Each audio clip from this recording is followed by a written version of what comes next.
first of all, the whole movie premise is based on that they have this 600 plus year old witch, enchantress, and she basically takes the form of, or the body of a host, a person, whoever finds her, and then to control her, you need her heart.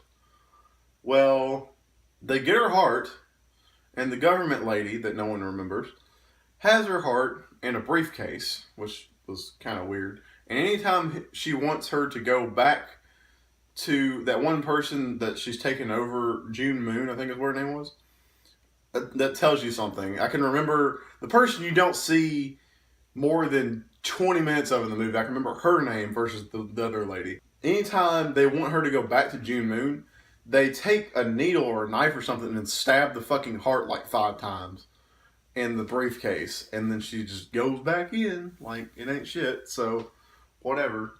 Um, but somehow it gets to the point where um, this is where it kind of fell off for me because it started to get really unbelievable because it was like, oh well, G Moon's in her sleep. And anytime she wants to activate the witch or enchantress or whatever, she just has to whisper enchantress, and then she turns into it. I'm like, okay, that's a little ridiculous, but all right. So she's sleeping, and I guess she's dreaming, and she whispers it, and then she turns into enchantress, and I'm like, that okay, that's a little, whatever. So that happens, and then she goes and tries to find her brother that I guess used to be the ruler, or basically her muscle man of the old army that they used to have way back when. And then she's on this quest to find her heart so she can control herself and have more power. And then she's borrowing her brother's power until she can find the heart. And then meanwhile, that's like the kind of the subplot that's building up until the whole climax. So meanwhile, the lady that no one can remember is getting basically the whole Suicide Squad back, or not back together, but she's getting the Suicide Squad together. And the fact that Will Smith is like, well, it's a Suicide Squad then, and I was like, they said the name of the movie. But I did think I will go and say that Will Smith did a pretty damn good job as Deadshot, and Will Smith did a good job as Will Smith. Um, I mean, he's pretty decent at all around, just as an actor anyway. But he did pretty good. I do think pretty much everyone did pretty good as far as acting. I do think that there's everyone that's outside of the movie and knows nothing about comic books. I don't know a whole lot about comic books, but I know something. There's people that are outside of the DC universe and outside of the comic book universe that are like, oh, they're sexualizing Harley Quinn. They're making her skimpy dressed on purpose. They're making her show little clothes and all skin. Have you not seen the comic books? Like, she's even worse in the comic books than she is in the movie. The comic book, she has a fucking, what's the thing called? Is it a quintet or something? The thing that only starts at like the waist and then goes up and covers the boobs. And that's all it does. The movie, at least she has a fucking t-shirt. Like, and then some booty shorts. And, like, what? There's that whole thing. And then I thought she was pretty good as far as Harley Quinn goes. I thought she was pretty good. She didn't have the voice I was expecting. Because I'm used to the Batman Arkham Asylum or the Asylum series games where she has the really high pitched voice like this, and you're really annoying, and all that type of shit. So, you know, Killer Croc's there. He has a couple moments where he cracks jokes, and then there's, what's the one guy's name? That's the army guy. He's there. He's all right. And then you got Katana, which I thought was really weird as an entrance because Katana, she is not there for the first half of the movie, I don't think. And then she's just late to showing up on the helicopter. And she's the only one that's not in jail, but they took her out of Japan? Or was it China? I think they took her out of China. And she was like, no, this is like, you know, ninja like type Chinese lady, and she captures the souls of her enemies or anyone she kills with her sword. The souls get collected in her sword, and I guess she killed her husband or her dad or somebody, and their soul is in the sword too, which I thought was weird, but whatever. That's a thing, I guess. So, what else happened? They had her, and then Enchantress is separate. I'm forgetting somebody. Who am I forgetting? I'm gonna probably smack myself across the face. There's the chick that no one remembers. That's El Diablo. Yeah, him. He's like the most memorable person too, because he's so fucking awesome. Because he just spits out fucking fire out of his hands. And then the very end of the movie, he's just like, you know, turns into big fucking fire dude. And then he gets his ass kicked. But, he's fucking awesome. And then there's Deadshot, of course, Will Smith. That's 6. And then there's the average straight male. That's also a, it's basically seems like he's the average straight New Yorker male that robs banks.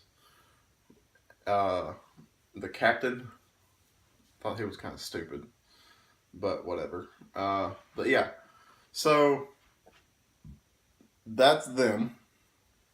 And so like they're on this whole plot to get Enchantress back, and you know all this stuff happens, and then by the end of the movie they stab the heart, and then she gets the heart back, or Enchantress gets the heart back, and then she's gonna build this big weapon and kill everyone, and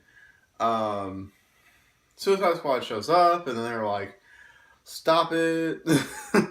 And then they end up killing her brother, and then they had this whole showdown with Enchantress, and they end up like almost killing her, and then she's like almost dead, and then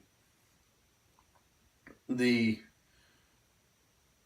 June Moon is the army guy's like wife, I think, or girlfriend at least, and I think that's right.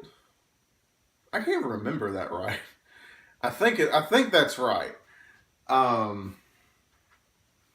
I think they're together, and then like at the very end, she's just like, "Oh, you don't have the balls to kill me," or something, and then ends up killing her, and then gets the girlfriend or the wife back or whatever the fuck she is. And then it's from there on, it's just like, oh, well, there's a whole, like, in between all of that shit going on, Joker is trying to get Harley Quinn back, because that's what Harley Quinn's supposed to be doing, is be with the Joker. And then, Joker keeps getting thwarted by different shit. The last time it happens is when he's in the helicopter with a machine gun, and he's trying to shoot everyone, and then she swings away on a rope, and then they blow the helicopter at the sky. So, somehow Harley Quinn survives that too, but you don't see Joker for the rest of the movie, and you just assume that he's dead until like the very end of the movie. And then Joker comes in, breaks into the asylum where Harley Quinn is at, and he's supposedly still alive, and he breaks her out. So that was the ending I was talking about that I thought was just fucking stupid. I'm like, okay, there's no way in hell that man is alive because they blew that fucker to smithereens. So bullshit. Anyway, there's probably gonna be like a Suicide Squad 2 or something like that. Oh, there was the one guy. What was his name? Slipknot. Yeah.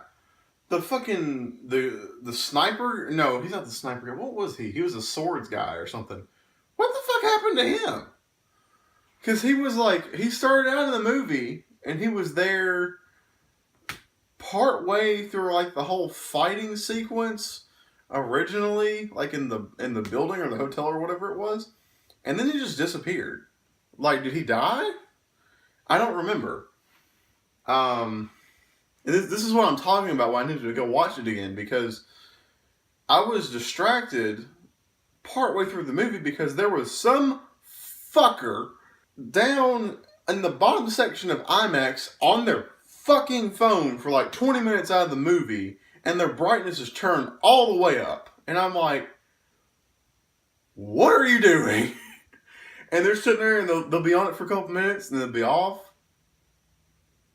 And they turn it back on and they do something and they turn it back off. I'm like, what are you? I was literally this close. If I still worked there, I would have been, been like, okay, sir, you need to like put your phone away or turn your brightness down or something, because I was sitting all the way at the top and I could see him way down in the front. That whole thing happened. I think that's probably where Slipknot got killed at, because that was right around the time when they were in the building. So that's the only thing I can remember. If you know what I'm talking about with Slipknot, please tell me how he died, because I don't fucking remember. I plan on seeing the movie again at some point. I might not see it in IMAX per se, but I might see it again. It is it's over 2 hour movie. So there's that for you. But remember, like, comment, favorite, subscribe, like the Facebook page, be linked down below in the description. I hope you like my review of this movie. If it's not too terrible, we might try to do this again if I think it's. The only reason I want to do Suicide Squad was because it was a movie that had so much hype behind it, and then before the movie came out, Rotten Tomatoes just shit all over it. And we're just like, this movie's fucking terrible. This movie's gone awful. Don't go see it. And then people go see it, and there's some people that are like, oh, I fucking love it. It's fucking amazing. And then there's people that's just like, yeah, Rotten Tomatoes is right. Like, it's not really that bad of a movie. Like, it's not god awful. But whatever. So I'll see you guys in a gameplay video or a vlog next time and see what happens. Bye-bye.